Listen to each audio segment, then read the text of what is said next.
con is when you attempt to take a stranger for whatever they have on them only. It's that classic thing. You go up to them in the street and you try and persuade them to give you whatever it is. Maybe from a cash point at the worst. But you're essentially just trying to persuade them on the spot, right there and then, to hand over whatever it is. A bit of small change, a five or whatever it might be. Long con is when you attempt to make friends with someone to the point where they would actually go away, get the money, and then meet you again at another time. Short cons, such as this particular one, are incredibly common. I'm going to now, one of the most dangerous or most popular short cons, of course, which is even more ballsy, really, than the my wife's giving birth, is the charity scam. I know it's quite possible we've all fallen for this, but we just wouldn't know about it.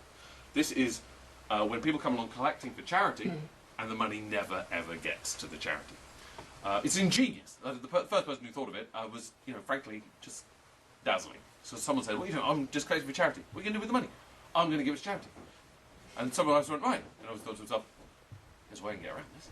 What if you just don't give it to charity? I'll try that. Breathtakingly simple. But it works. Now, it normally comes at a time when people are feeling the most guilty.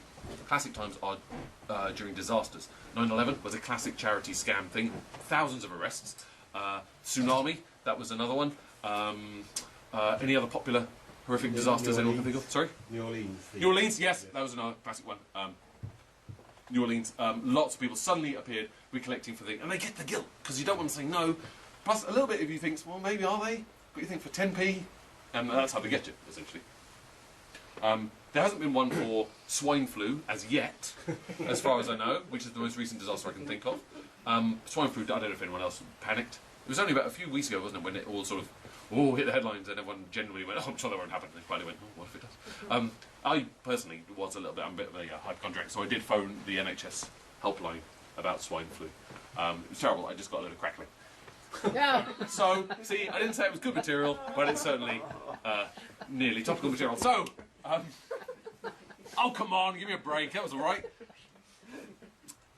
I have personal experience, much as I do of the my wife's about to give birth line. I have personal experience of the charity scam, because some guys at my school, when I was a wee nipper, well actually I was probably about there, to be honest, but I just spotted you, were caught.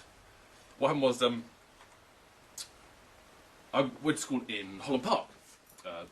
It's quite a nice secondary school, and 3 boys from the 4th year, I think it was. This is completely true. 3 boys from the 4th year obviously thought, wow, this is a charity thing.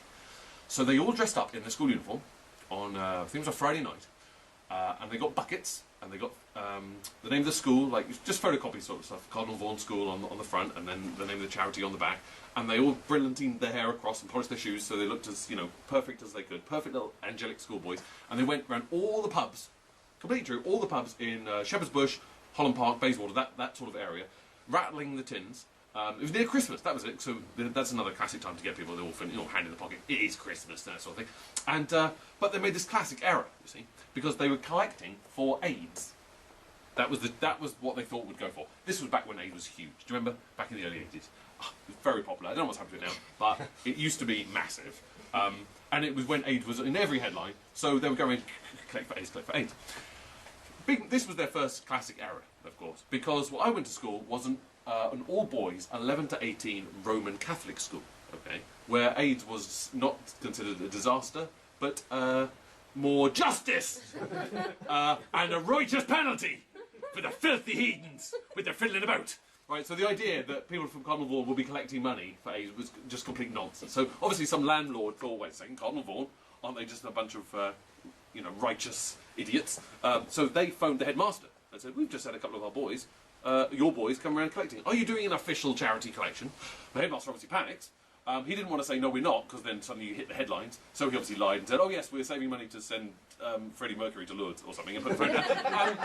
But he was then, of course, we all found out about it on Monday morning, because rather than it all being dealt with on the hush-hush, there was a big sort of fire and brimstone Catholic kind of thing, and said, during the assembly, boys have been caught, yes, at our school, and all the guys with the gowns and stuff, yes, at our schools, and they made them stand up in assembly.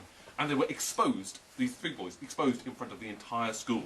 what they'd done, which was unusual for us because normally the only thing that was exposed in front of the entire school was Father O'Malley, normally in chapel on a Wednesday afternoon if you were lucky. So that was quite shocking for us. But so I have legitimate experience that this stuff actually does go on.